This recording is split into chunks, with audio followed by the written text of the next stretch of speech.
এয়া আপোনালোকে সকলোৱে জানে আমাৰ অসমৰ প্ৰত্যেকজন ব্যক্তিৰ হৃদয়ত তেওঁ সোমাই আছে আমি সকলোৱে তেওঁক জানো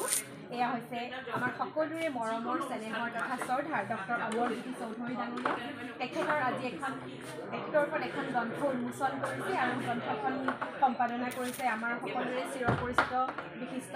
লেখক গোপাল জালান আৰু বৈজয়ন্ত নাথ ডেকাই গতিকে আমি আজি তেওঁক বহুত শুভকামনা জনাইছোঁ এই কিতাপখন আপোনালোকে সকলোৱে পঢ়িলে গম পাব কিতাপখনৰ ব্যক্তিত্ব বিজ্ঞান কৃষ্টি আৰু মানৱতাৰ জলঙাৰে যিখন কিতাপ তেওঁৰ ওপৰত লিখিছে আপোনালোকে সকলোৱে এই কিতাপখন কিনিব আৰু পঢ়িব মই ভাবোঁ আপোনালোকে বহুত উপকৃত হ'ব আজি তেওঁৰ হাতেৰে এই কিতাপখনত মই দুআষাৰ লিখি তেওঁক অনুৰোধ জনাইছোঁ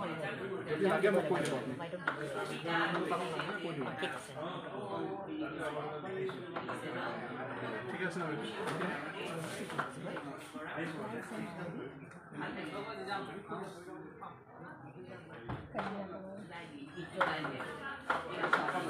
মই যাওঁ দাদা ছাৰ এইখিনি সময়ত আপোনাৰ অনুভৱ কেনেকুৱা এনেইতো খুব ভাল মোৰ কাৰণে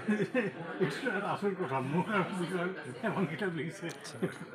আপুনি ইমান কিতাপ লিখিছে আজি আপোনাৰ ওপৰত এখন কিতাপ আচৰিত নহয়নে ভাল লাগে নিজকে মানে ইমান অনুভৱ মই যাওঁ দাদা যাওঁ ধন্যবাদ আপোনাৰ দীৰ্ঘায়ু কামনা কৰিছোঁ